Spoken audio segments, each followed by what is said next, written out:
Baiklah teman-teman sekalian, saya Joshua Purba ingin mempresentasikan tugas kami tentang pemanfaatan citra metode lossless. Kelompok 2 yang terdiri dari saya sendiri, Joshua Purba, dengan NIM 2012-0002 dan kedua Rizka Amalia dengan NIM 2012-0020 dan yang ketiga Perdana Agung Tarigan dengan NIM 2012-000202 dan keempat Muhammad Ridho dengan NIM 2012-000194 dan yang kelima Merko Erpantari dengan NIM 2012-000044 dan yang selanjutnya Setio Hadi 2012-000051, selanjutnya Tengku Muhammad Iksan 2012-000052 dan yang terakhir Junifer Orlando Asian Pakpahan dengan NIM 2012-000043. Baiklah teman-teman sekalian, saat ini kita pergi ke konsep lossless. Konsep dasar dari citra lossless adalah pengukuran perbedaan antara citra yang dihasilkan oleh suatu model atau algoritma dengan citra referensi atau citra yang diinginkan. Citra lossless digunakan dalam berbagai bidang seperti pengolahan gambar, penglihatan komputer, dan pembelajaran mesin untuk mengoptimalkan model atau algoritma agar menghasilkan citra yang lebih sesuai dengan tujuan yang diinginkan.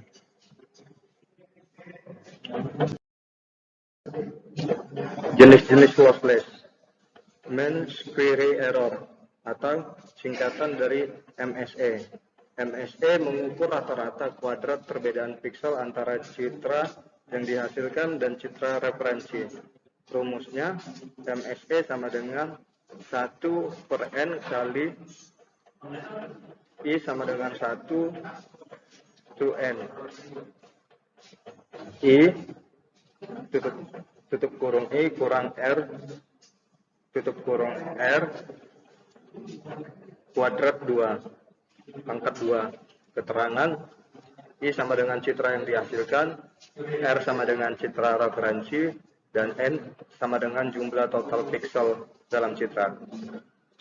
Dan kedua, Structural Similarity Index atau singkatan dari SSIM. SSIM mengukur kesamaan struktural antara citra yang dihasilkan dan citra referensi. SSIM memperhitungkan perbedaan intensitas, kontras, dan korelasi antara citra. Nilai SSIM berkisaran antara -1 hingga 1. Dengan nilai 1 menunjukkan kesamaan sempurna antara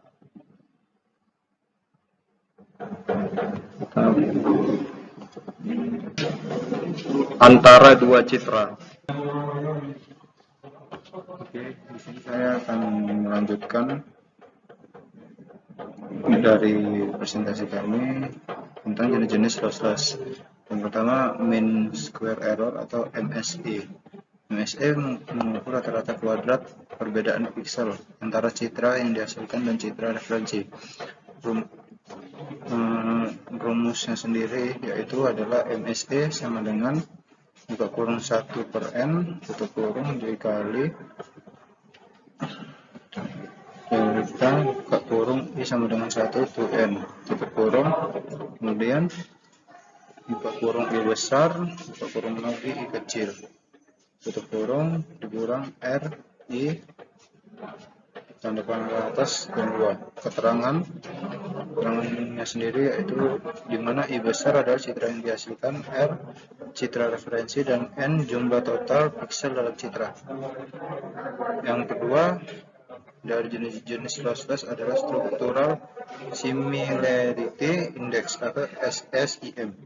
SSIM mengukur kesamaan struktural antara citra yang dihasilkan dan citra referensi. SSIM memperhitungkan perbedaan intensitas, kontras, dan kolerasi antara citra. Nilai SSIM berkisar antara 1 hingga 1, dengan hingga 1 menunjukkan kesamaan sempurna.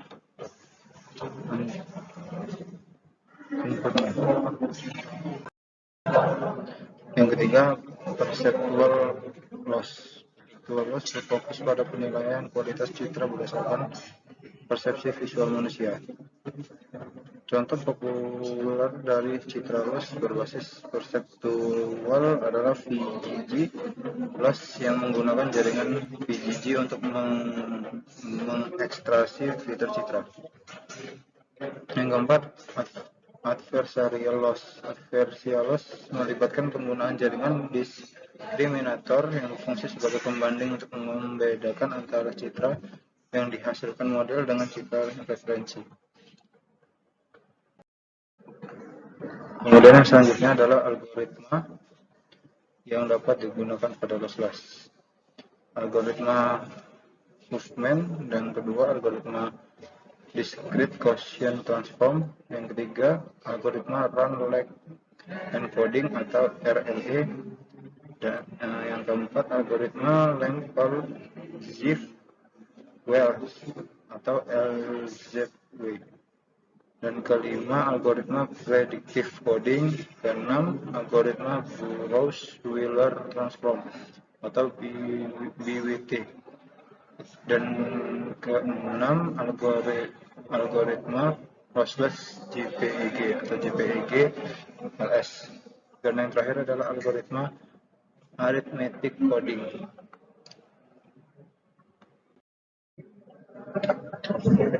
Selanjutnya adalah pengertian dari algoritma movement. Algoritma movement sendiri digunakan untuk mengurangi ukuran data dengan memanfaatkan probabilitas kemunculan simbol dalam data. Simbol-simbol dengan kemungkinan terjadinya yang lebih tinggi diberikan kode yang lebih pendek atau singkat, sedangkan simbol-simbol dengan kemungkinan lebih rendah diberikan kode yang lebih panjang. Ya, saya akan melanjutkan materi yang sudah dibacakan oleh Rido, yaitu tentang algoritma discrete Gaussian transform atau DCT.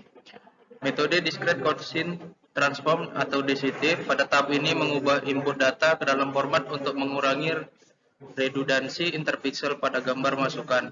Teknik perubahan pengkodean menggunakan reversible linear matematika transformasi untuk memetakan nilai pixel ke satu set coefficient yang kemudian dikuantitisasi dan dikodekan.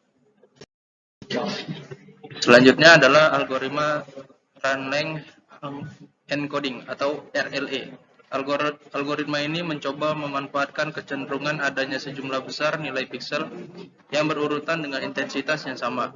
Algoritma ini mengkodekan data dengan cara menggantikan rangkaian pixel dengan pasangan nilai pixel dan jumlah kemunculannya.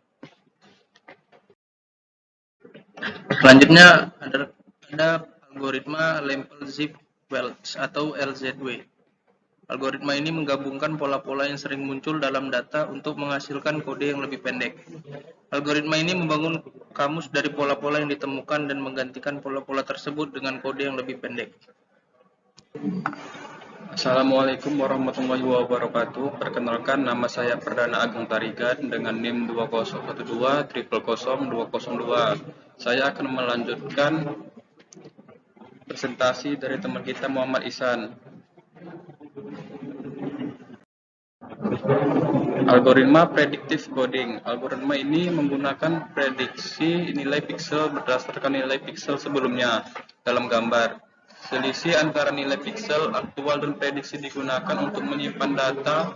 Ada beberapa metode predictive coding yang digunakan seperti DPCM atau Differential Pulse Code Modulation dan DPCM adaptif. Algoritma Burrows-Wheeler transform atau BWT.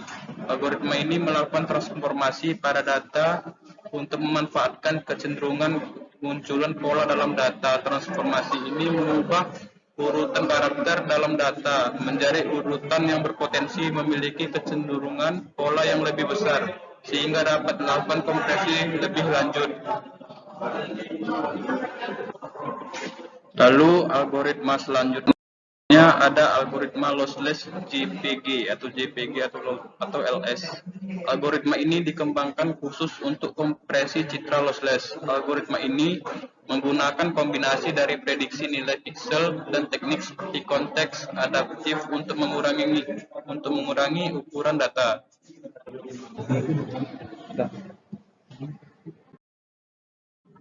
Baiklah, saya akan memberikan penjelasan saya dengan judul pembahasan algoritma ini menghentikan simbol dalam cara dalam interval 0,1. Probabilitas kemunculan simbol ini digunakan untuk menentukan radical bilangan pecahan yang mewakili simbol tersebut.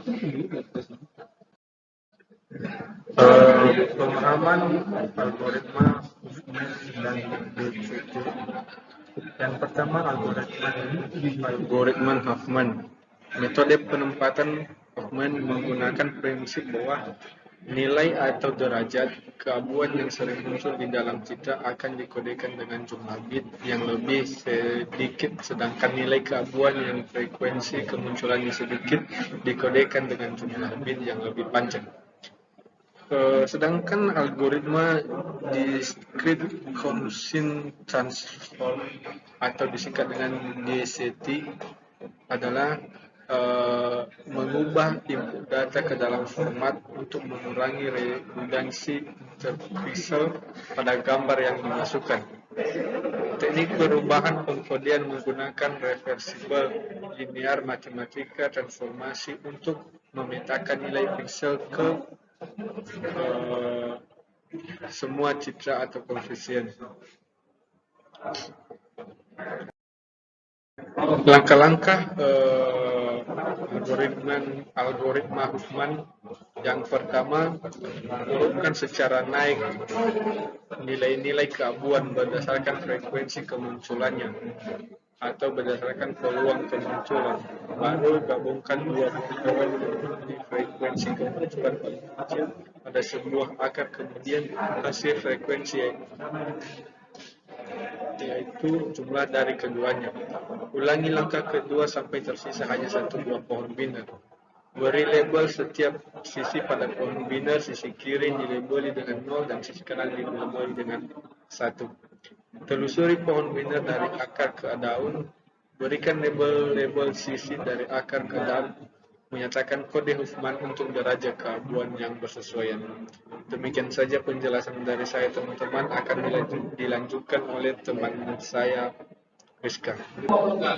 Baiklah, saya Rizka Amanda. Saya akan melanjutkan yang telah dijelaskan oleh teman saya Pak.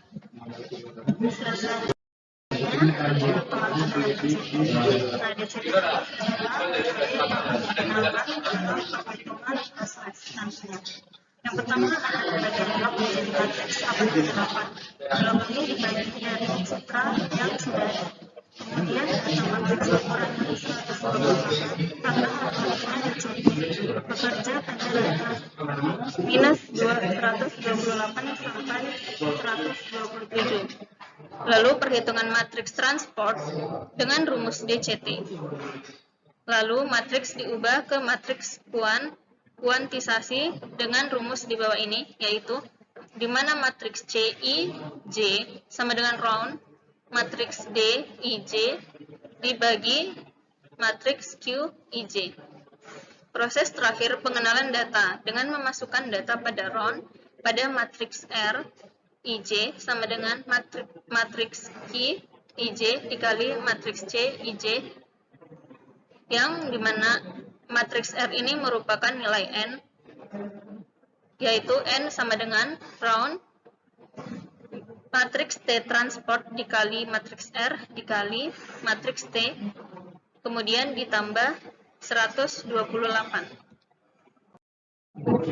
Kemudian ini adalah rumus dari perhitungan pada DCT, di mana matriks T yaitu IJ sama dengan 1 per akar dari matriks N jika I sama dengan 0, dan T IJ sama dengan akar 2 per matriks N dikalikan dengan cos 2J tambah 1 dikali I V dibagi 2 dikali matriks N jika I tidak sama dengan 0. Stop tadi. Assalamualaikum warahmatullahi wabarakatuh. Saya dari kelompok 2 akan menjelaskan tentang tombol slash dalam penggunaan algoritma DCT. Pertama, buka citra, pilih citra. Di sini ada ukuran citranya 242. Kemudian klik tombol kompres. Di sini sudah keluar hasil ukuran citra hasil kompresnya yaitu 162. Kemudian kita hitung nilai PSNR, MSE dan persen kompresi. Di sini hasil PSNR 30,3004, MSE-nya 0,00031106, nilai kompresi persennya 67,1104. Ini tombol untuk preset semua. Sekian dari saya, terima kasih.